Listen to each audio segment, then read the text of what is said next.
Tutsi directement. Il a abandonné sa femme à Kinshasa. Oui, il a abandonné sa femme à Kinshasa avec les enfants. Vous voyez encore le problème avec les Congolais. C'est grave. Il nous laisse beaucoup de problèmes. Il est là et maintenant il crie qu'il veut venir. Hein? Bon, le voilà devenu un chef de guerre de la rébellion. Et ils sont allés ramasser tous les autres rebus que vous connaissez. Les Tambo et Mwamba, les Zaïdi Ngoma, l'autre est là, Londa Bouloulou, Wamba Diawamba. Et vraiment une kermesse de gens, en tout cas corrompus et inutiles. Pardon, le Bizima Karaha, qui était mon ministre des Affaires étrangères, que je croyais congolais. Et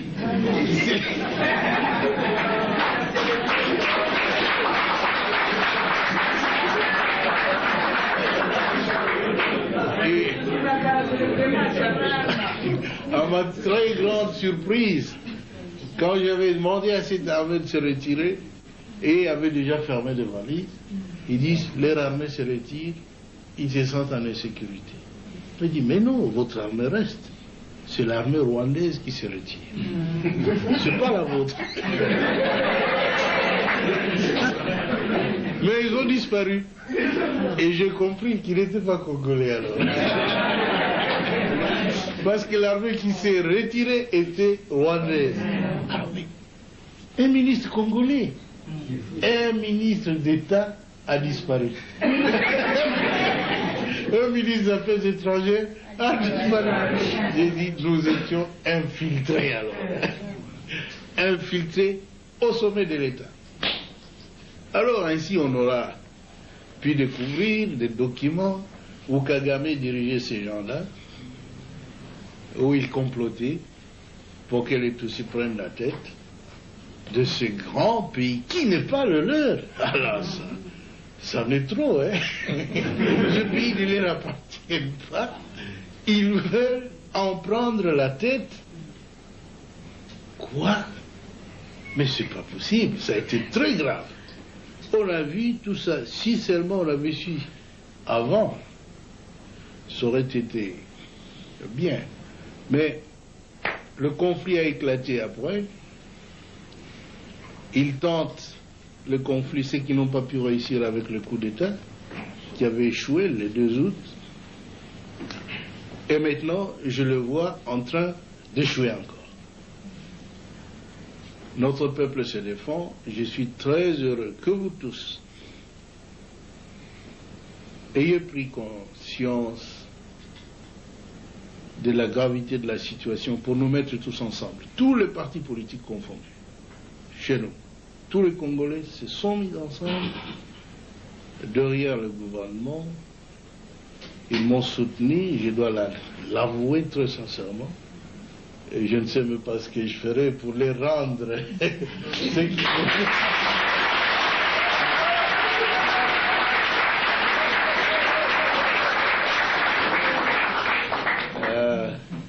Mais ce que je dois vous assurer, c'est que je suis un soldat du peuple et je ferai mon devoir jusqu'à mon dernier jour. Je veux que mon pays soit totalement libre et en tout cas un pays moderne qui se développe, où sur le plan social, nos villages doivent être transformés. Parce que tout le monde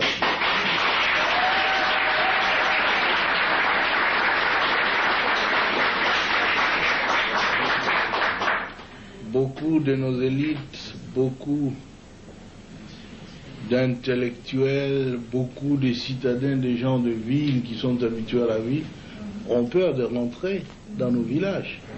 C'est parce qu'il n'y a pas de vie là-bas. Nous étions donc engagés dans un programme de reconstruction qui a commencé à porter fruit. Et tout cela sans assistance extérieure. Parce que les habitudes politiques en Afrique, c'est qu'on doit attendre de l'aide de la France, des États-Unis, de l'Union européenne, de la, de la Banque mondiale, de ceci, cela.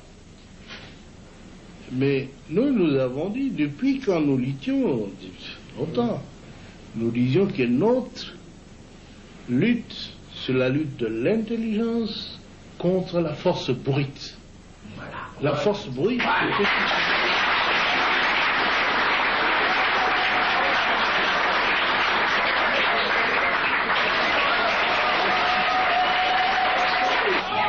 Nous disions alors dans un des congrès au Maquis où il a participé en 1976 que parce que nous avons tout dans notre pays, nous ne pouvons même pas les demander de l'assistance dehors.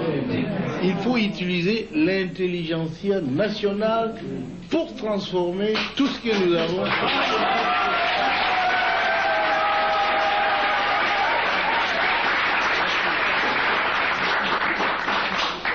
Ainsi donc, lorsque nous sommes arrivés au pouvoir, fort de cette conviction-là, et jusqu'aujourd'hui, nous essayons de transformer nos richesses, notre monde, l'environnement économique, social, culturel, avec l'argent de notre pays. On n'a jamais reçu un seul sou d'ailleurs. Et voilà qu'ils sont mécontents. Ils ne demandent pas à la Banque mondiale, ils viennent avec des plans actifés ailleurs, qu'ils ont toujours présentés pendant 37 ans du régime nôtre. Toujours le même plan. Ils sont venus avec ça, ça. Moi j'ai dit non. Notre plan à nous, c'est nous qui souffrons. Nous connaissons de quoi nous souffrons. Alors nous allons faire un plan pour résoudre notre problème. Ils disent, où est-ce que vous aurez de l'argent? Je dis, on peut toujours l'avoir ici.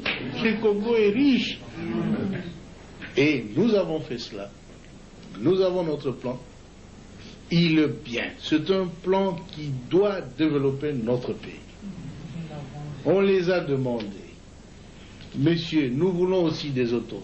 Tous ces ambassadeurs qui étaient là, parce qu'ils étaient tellement habitués à appeler des ministres, etc., moi j'ai dit, attention, mes ministres ne sont pas des garçons de course.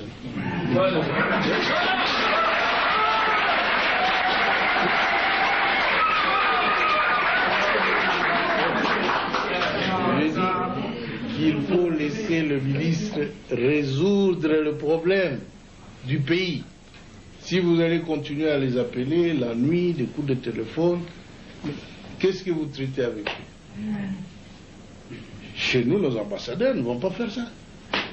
Ils ne sont pas capables d'appeler des ministres belges ou français ou américains qu'ils aillent chez l'ambassadeur congolais qui va leur dire des choses qu'il faut faire. Non. Et si vous ne les faites pas là, chez moi, je ne vais pas. Ils trouvent que je suis têtu, arrogant. Je dis, mais c'est pourtant la vérité. Chez vous, ça passe bien. Ça doit aussi passer bien chez nous. Ne vous immiscez pas dans nos affaires. Alors, comment est-ce que vous allez avoir de l'argent? Vous ne ferez même pas 3 mois. Moi, il dit, 3 mois? Mais je ferai plus que 3 mois.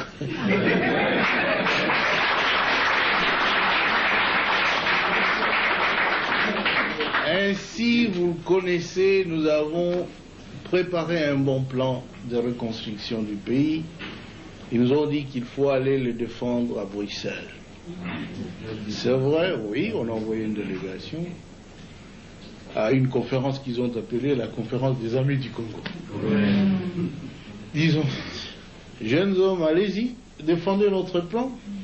S'ils vont donner de l'argent, c'est bien, mais moi je les ai prévenus qu'il n'y aura pas de l'argent à donner au Congo. Parce qu'ils savent bien, nous ne sommes pas en train de servir leurs intérêts. Si nous étions en train de servir leurs intérêts, ils donneraient quelques primes d'argent pour nous corrompre, pas pour développer le Congo. Alors maintenant, il faut un choix. Ou vous êtes pour le peuple, acceptez de rentrer sans argent, ou tu es pour eux, bouffe leur argent, rentre travailler pour ton peuple. C'est fini. Ils ont apprécié le plan et ils ont commencé à faire des éloges. Oh là là, c'est le premier plan cohérent, qui ait présenté ces pays-là. Toutes ces années, le Mobutu ne faisait pas de plan. Mais il le faisait bien. Ils ont dit ça, c'est un plan cohérent, ceci, cela. Mais il faut travailler avec la Banque mondiale, il faut travailler avec ceci. Ils sont revenus, on va ouvrir un trust fund, un compte commun, c'est-à-dire un panier où ils vont jeter de l'argent. Jusqu'aujourd'hui, hier, le ministre du Plan ici me disait, Président, il n'y a que 13 millions. Quoi? 13 millions, et encore que nous n'avons pas le droit de toucher à ces 13 millions. Parce que pour toucher les autres, et nous-mêmes, nous sommes nulle part. Et ils veulent dire dans quel secteur cet argent doit être utilisé. Moi, je les ai dit, alors là, ils peuvent oublier. S'ils veulent nous contrôler de cette façon-là, on n'a pas besoin de cet argent. 13 millions, c'est quoi? D'abord, il me disait qu'il y avait 80 millions. 84 millions. Moi, j'ai dit à tous ces ambassadeurs de l'Union européenne, mais 84 millions pour le Congo, c'est quoi? Nous avons beaucoup de moyens de faire sans cela. C'est 2 dollars par congolais. Oui. Nous avons moyen de faire sans vous, sans cet argent. Et nous ne voulons pas de conditions. En tout cas, je les ai dit, avec votre argent, nous on continue. Et nous avons plus que 100 millions, plus que le panier des autres. Et encore que nous n'avons pas le droit de décider de l'utilisation de cet argent. Vous voyez, ce sont de blabla, ils se sont trop familiarisés avec l'Afrique. Ils jouent avec nous comme des gamins. Mais cette fois-ci, ils ont vu que le Congo est devenu majeur. La haine. La haine. Nous n'avons rien contre les Américains, les Européens, les ceci, les cela. Mais vous-même, vous êtes témoin, écoutez RFI et d'autres. La campagne. Quelle bassesse. Hein? Ils ne font qu'accuser le Congo. Tout ne va pas, ceci, cela, mais tout va très bien. Sinon, le peuple ne se serait pas ligué autour du gouvernement. C'est maintenant que le peuple a compris que la politique, c'est la sienne. Nous ne sommes que des exécutants fidèles. C'est tout. C'est pourquoi tout le monde au Congo tend à se mettre ensemble avec la direction du pays pour que nous puissions arriver à nos objectifs. Cette fois-ci, parce que la guerre est venue s'intercaler sur notre marche avant, nous avons une priorité d'écraser les envahisseurs. Et je vous avoue qu'ils seront écrasés.